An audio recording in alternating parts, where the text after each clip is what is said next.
Perjalanan Mike Ehrmantraut dari seorang mantan polisi yang bebas hingga menjadi tangan kanan Gustavo Fring adalah salah satu alur cerita terbaik di Better Call Saul. Ini bukan tentang Mike yang butuh pekerjaan, tapi tentang bagaimana ia perlahan-lahan terperangkap oleh profesionalisme dan keadaan. Awalnya Mike sangat menjaga jarak dari dunia kriminal Albuquerque. Ia hanya bekerja sebagai penjaga parkir di pengadilan. Ketika ia mulai mengambil pekerjaan sampingan sebagai pengawal atau penyelidik, ya, seperti saat mengawal Daniel Walmart, waktu itu yang bertransaksi di bawah pengawasan toko untuk menjual obat-obatan ilegal, ya. Ia bersikeras untuk bekerja sendiri. Ia tidak mau punya bos, tidak mau punya komitmen, dan hanya mengambil uang tunai untuk ditabung demi cucunya Kylie. Dan intinya, ia tidak mau tunduk pada siapapun sampai akhirnya bertemu dengan Gus. Nah, sebelum membahas itu, kita harus memulai titik baliknya terlebih dahulu. Titik balik ini dimulai ketika persinggungan antara Mike dengan Hector Salamanca, ya. Dimulai dari sebuah urusan bisnis yang sebenarnya sederhana namun berubah menjadi perang saraf yang mematikan. Semuanya berawal dari satu nama, yaitu Nacho Varga. Nacho Varga yang saat itu adalah orang kepercayaan Hector merasa terancam dengan perilaku Hector yang semakin tidak stabil dan brutal. Nacho ingin melenyapkan Tuco Salamanca, keponakan Hector, ya, karena takut akan sikap impulsif dari Tuco. Nah, si Nacho ini kemudian mendekati Mike dan menawarkan uang besar untuk membunuh Tuco. Namun Mike yang memiliki prinsip tidak membunuh jika tidak perlu menolak rencana pembunuhan tersebut. Mike justru mengusulkan rencana yang cerdik nih di sini, membuat Tuco masuk penjara untuk waktu yang lama tanpa harus menumpahkan darah. Nah, lalu kemudian Mike memancing Tuco untuk memukulinya di depan umum, yaitu tepatnya di depan restoran taco, ya. Waktu itu Mike dengan sengaja membiarkan dirinya dihajar habis-habisan oleh Tuco sambil memegang kerah baju Tuco agar polisi setempat datang. Rencana ini berhasil. Tuco ditangkap karena penganiayaan berat dan kepemilikan senjata, yang berarti hukuman penjara bertahun-tahun, ya. Nah, Hector Salamanca tidak terima gitu kan keponakannya di penjara. Ia mengirim anak buahnya untuk menyogok Mike agar Mike bersaksi di pengadilan bahwa senjata yang dibawa Tuco adalah milik Mike, sehingga hukuman Tuco bisa diringankan. Nah, Mike awalnya menolak mentah-mentah, baginya kesepakatan adalah kesepakatan. Namun Hector di sini mulai menggunakan taktik intimidasi yang melampaui batas, yaitu dengan melakukan intimidasi terhadap menantunya dan cucunya Kylie. Momen paling menegangkan adalah ketika si kembar Salamanca, Leonel dan Marco muncul di kolam renang tempat Kylie sedang bermain, hanya untuk menatap Mike dari kejauhan. Ini adalah pesan jelas bahwa keluarga Mike berada dalam bahaya. Demi keselamatan keluarganya, Mike akhirnya setuju untuk mengubah kesaksiannya. Namun Mike tetaplah Mike. Ia tidak mau tunduk begitu saja. Ia meminta bayaran $50.000 dari Hector sebagai imbalan atas perubahan kesaksiannya. Nah, meskipun Hector marah karena merasa diperas oleh seorang pria tua penjaga parkir, ia akhirnya membayar karena ia sangat membutuhkan kepulangan Tuco, ya. Meskipun Mike menerima uang tersebut, ia merasa terhina karena telah dipaksa dan keluarganya jadi terancam. Inilah yang memicu Mike untuk mulai melakukan sabotase terhadap bisnis pengiriman narkoba Hector, seperti menyabotase truk pengangkut es krim dengan paku, ya. Tindakan sabotase Mike inilah yang akhirnya, nah ini dia nih, yang akhirnya membuat Gustavo Fring mulai memperhatikan Mike gitu kan.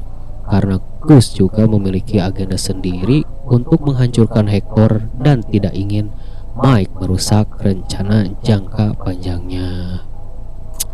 Nah, Gus tidak ingin Hector mati saat itu karena alasan dendam pribadi, ya. Sehingga ia memasang pelacak pada mobil Mike. Disinilah Mike menyadari bahwa ada pemain besar yang sedang mengawasinya. Nah, disinilah awal mula hubungan yang rumit antara Mike si profesional dan Gus ahli strategi. Nah, lalu kemudian awal kekaguman Mike terhadap Gus pun berawal dari percobaan pembunuhan terhadap Hector ini gitu kan. Mike tak bisa membayangkan dia sangat begitu teliti dan waspada. Ternyata ada loh orang yang selangkah di depan darinya. Begitu ya kira-kira pemikiran Mike saat itu. Nah, yang tidak disadari Mike adalah bahwa Gus berbeda. Ia tidak menggunakan cara konvensional. Melalui anak buahnya, Gus berhasil menempelkan alat pelacak atau tracker di dalam tutup tangki bensin mobil Mike saat Mike sedang sibuk di dalam gedung. Nah, lalu Gus tidak langsung menghentikan Mike. Ia membiarkan Mike melakukan perjalanan jauh ke gurun gitu kan, menyiapkan senjatanya dan membidik Hector. Gus ingin Mike merasa bahwa dia memegang kendali sepenuhnya, padahal sebenarnya Mike lah yang sedang berada di bawah mikroskop Gus. Saat Mike sudah mengunci targetnya di lensa bidik dan siap menembak, tiba-tiba terdengar suara klakson mobil yang berbunyi terus-menerus dari arah belakang bukit tempat ia parkir. Mike yang biasanya sangat tenang langsung tersentak di sini. Itu bukan sekedar bunyi klakson, itu adalah pesan gitu kan. Saat Mike memeriksa mobilnya, ia menemukan sebuah dahan pohon yang diganjal ke kemudi untuk menekan klakson, dan di atas kaca depan mobilnya terdapat sebuah catatan pendek yang hanya bertuliskan "Don't" atau "jangan" ya. Mike tidak hanya sekedar ketakutan di sini dalam arti gemetar, tapi ia mengalami guncangan mental. Untuk pertama kalinya dalam waktu yang lama, Mike merasa ditelanjangi dan tidak berdaya. Ia menyadari dua hal mengerikan di sini.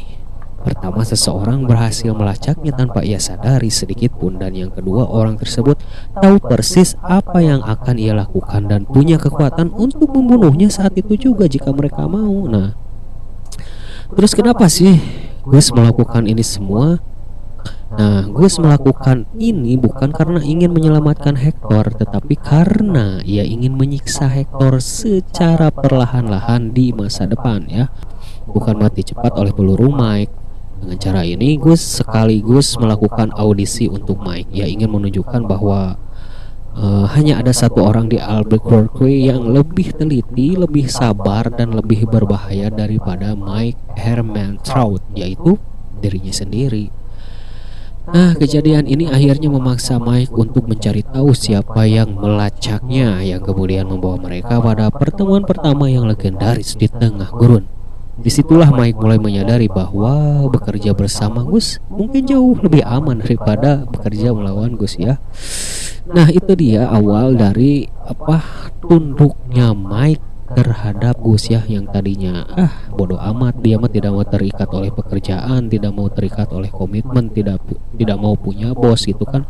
Istilahnya mah dia mau mendapatkan uang tambahan untuk Hailey ya, untuk cucunya dengan jasa keamanan tapi freelance gitu. Ada yang ngajak ayo, yang enggak ya enggak apa-apa, enggak terikat seperti dengan Gus kan. Gus mah istilahnya terorganisir ya, tetap ada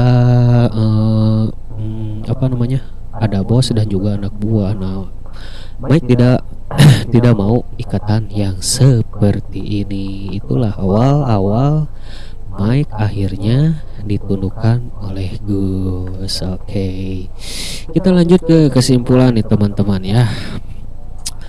Jadi kalau diambil judulnya seperti pertemuan dua arsitek strategi ya, perjalanan Mike dari seorang mantan polisi yang skeptis menjadi orang kepercayaan Gustavo Fring bukanlah sebuah kebetulan, melainkan hasil dari benturan dua prinsip yang sangat serupa: profesionalisme ekstrim dan ketelitian tanpa celah. Nah, di sini patahnya dominasi Mike selama bertahun-tahun ya. Mike adalah orang yang paling waspada di ruangan manapun ia berada. Namun manuver Gus dengan pelacak di tangki bensin dan catatan Don di kaca mobil adalah momen langka di mana perisai pertahanan Mike berhasil ditembus gitu kan. Nah, disinilah muncul awal dari rasa hormat Mike terhadap Gus. Mike tidak tunduk karena takut akan kematian, melainkan karena ia mengakui kompetensi itu kan. Di mata Mike, Gus bukan sekedar gembong narkoba yang brutal seperti Hector Salamanca, melainkan seorang operator yang bekerja dengan presisi yang ia kagumi gitu kan. Nah, di samping itu juga di sini ia menerima tawaran Gus adalah karena adanya simbiosis mutualisme ya, atau simbiosis kepentingan.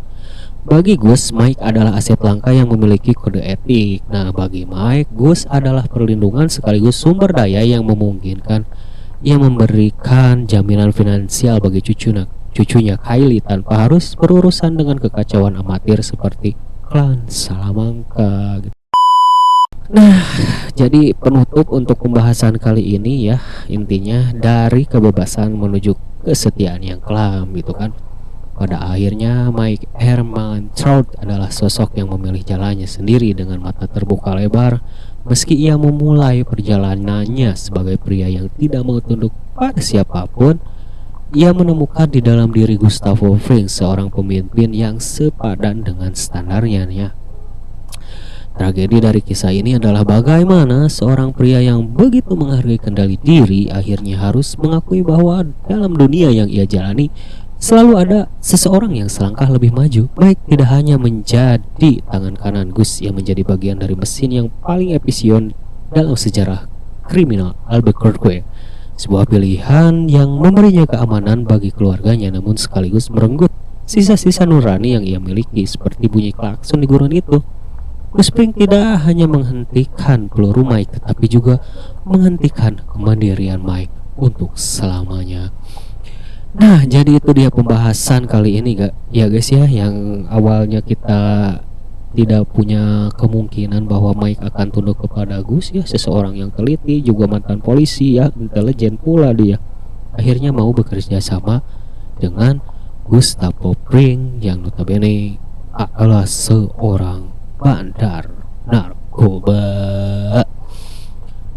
Oke, sekian dulu pembahasan kali ini. Berikan lagi konten-konten berikutnya ya, pembahasan mengenai Breaking Bad dan Better Call Saul Universe ini. Terima kasih, semoga Anda terhibur, dan bagi yang belum jelas ataupun yang baru saja mau mengikuti serial televisi ini, silakan tulis di kolom komentar ya.